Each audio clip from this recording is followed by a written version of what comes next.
about David Mack, and I totally skipped on the whole point I was trying to make. So let's just do it like this. I'm gonna make it short and sweet. Uh, there was a bunch of shenanigans going on in Newton County, and things got a little hot. Look into it. Look into why. Things got a little hot. Ralph Baker had an accident and drowned. Died. Unexpectedly bumped his head and drove his Corvette off into a creek by accident. So some years later, after everything kind of, mellowed out a little bit, nobody really cared anymore. Probably some of the people that died and stuff. David Mack wrote a book kind of telling the whole story, like, hey, guess what was going on back in the day when everybody thought that everything was, whatever. There was a good old boy network going on with like the Clintons and uh, Ralph Baker and stuff. Ozarks of the 80s, 70s, and 80s. Lots of crooked shit going on. Anyway, stuff got too hot and heavy. Ralph Baker had to take a dirt nap. So years later, David Mack said, everything's kind of cooled off. I can probably tell the story without, getting in too much trouble. So he wrote a book about it, and then cut his own throat and stabbed himself to death in the Walmart security room after he was being arrested for quote unquote shoplifting. So a guy who wrote a book about this whole thing and was getting like mildly famous for it, decided to go into Walmart and shoplift.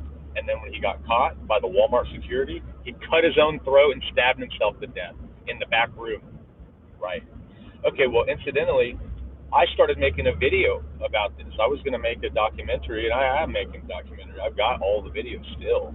I still have some interviews to do and whatnot. But when I announced I was making a documentary about Ralph Baker and David Mack, oh, by the way, okay, so that's it.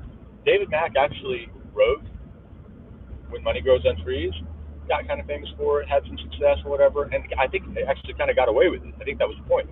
He kind of got away with it because a lot of people just discounted it and said, it's bullshit or whatever. But here's what happened.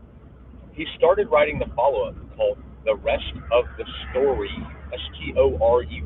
He started writing a book called The Rest of the Story, and that's when he got apprehended at the Walmart in MLK, and then cut his own throat and stabbed himself to death in the back room, security back room.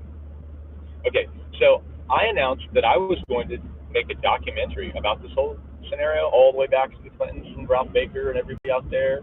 Matthew McToothie, you may remember Matthew McToothie was a little bit involved. I was dealing with them back in like 2013. Lots of guys.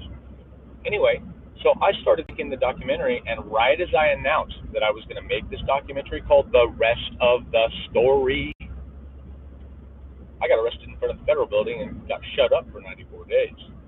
Had the shit beat out of me for a while. Then I got to go back to court later, and William H. Story, the focus of the book, The Rest of the Story, threw me in jail for another 45 days later. After that, he said, 94 is not enough. Let's throw you in there for another 45 for harassing me. Anyway, here's my point.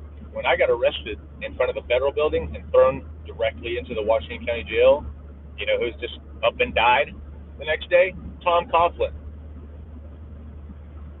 Look him up. So you got Ralph Baker, bumps his head, drowns. David Mack cuts his own throat, stabs himself to death. And then Tom Coughlin just, according to his daughter, his heart just quit. So, yeah, that's where we're at. Just wanted to mention that before I forgot. Have a good day.